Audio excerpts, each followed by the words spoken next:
जो किसी भी अनुष्ठान की दीक्षा लेता है कि मैं कांवड़ यहाँ से लेके यहाँ तक जाऊंगा, तो वो नियम पहले ले लेता है कि मैं नंगे पैर जाऊंगा, मैं फलाहार करूंगा, मैं भोजन करूंगा, एक समय भोजन करूंगा।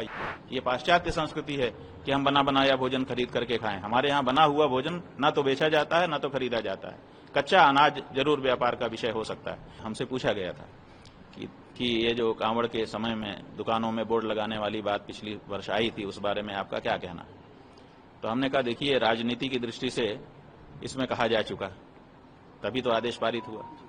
फिर कानून की दृष्टि से भी कह दिया अपने उच्चतम न्यायालय ने जो उसको कहना था।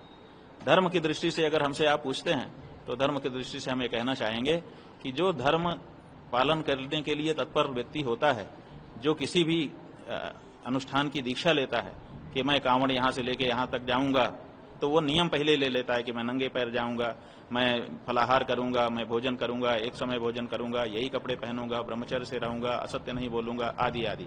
तो उसमें पवित्र भोजन का भी नियम होता है। और वो पवित्र भोजन जो है, कभी भी बना हुआ जो भोजन है सनातन धर्म में, उसको खरीद के खाने का नियम नहीं है। ये पाश्चात्य संस्कृति है कि हम बना बनाया भोजन खरीद करके खाएं। हमारे यहाँ बना हुआ भोजन ना तो बेचा जाता है ना तो खरीदा जाता है। कच्चा अनाज जरूर व्यापार का विषय हो सकता है। तो और कच्चे अनाज को किसी से भी खरीदने में जो बाजार में बिक रहा है वो अपवित्र नहीं माना गया है हमारे धर्मशास्त्र। बिहार इलेक्शन हो, चाहे मध्य प्रदेश इलेक्शन हो, चाहे महाराष्ट्र इलेक्शन हो, चाहे भारत देश का इलेक्शन हो, हर इलेक्शन में हमने तय किया है कि हम सब सनातनी मतदान जरूर करेंगे, एक बात। और दूसरे ये भी तय किया है कि हम उसी पार्टी या प्रत्याशी को वोट देंगे जो गाय के लिए खड़ी होगी।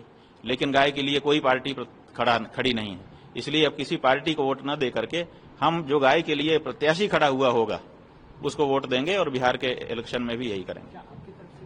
हाँ, हमने गाय के लिए कह दिया है, हर विधानसभा में एक व्यक्ति गाय के लिए प्रत्याशी के रूप में खड़ा होगा, उसकी सूची हम जारी करेंगे और उसी को जो गौ मतदाता है वो वोट देंगे, ताकि गाय का वोट भी वोट है और अब ये धीरे धीरे बढ़ रहा है।